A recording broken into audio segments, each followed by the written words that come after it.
చేదు లేకుండా కాకరకాయ ఫ్రైని ఎలా చేసుకుందామో చూసేద్దాం రండి. ముందుగా ఇలా కాకరకాయ ముక్కల్ని రౌండ్గా కోసుకొని వాటిలో పసుపు, ఉప్పు వేసి బాగా కలుపుకొని ఓ పక్కన ఉంచుకోవాలి.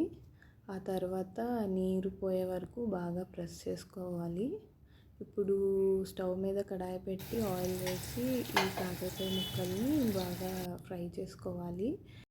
ఇలా చేయటం వల్ల చేదు చాలా వరకు తగ్గుతుంది. అలాగే కాకరకాయ ముక్కలు కూడా చాలా క్రిస్పీగా అవుతాయి.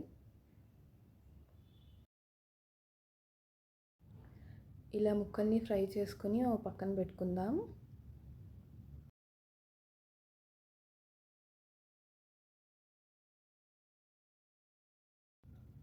ఇప్పుడు ఈ నూనెలో పోపు దినుసులు కూడా వేసుకొని బాగా ఫ్రై చేసుకుందాం. పోపు దినుసులు కూడా వేగిన తర్వాత ఉల్లిపాయ ముక్కలను కూడా వేసుకొని బాగా ఫ్రై చేసుకోవాలి.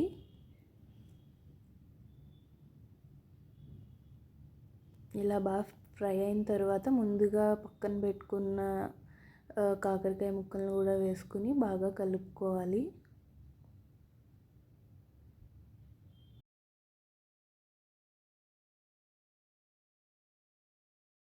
కొద్దిగా సాల్ట్ అలాగే కారం వేసి బాగా మళ్ళీ మిక్స్ చేసుకోవాలి. ఇందులో కొద్దిగా నేను జీరా పౌడర్ కూడా వేసి బాగా కలుపుకున్నాను.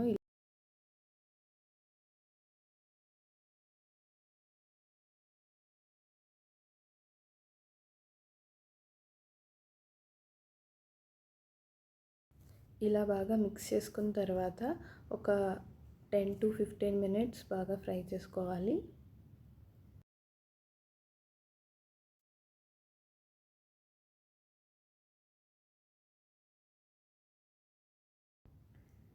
చేదు తక్కువగా ఉండే కాకరకాయ ఫ్రై రెడీ.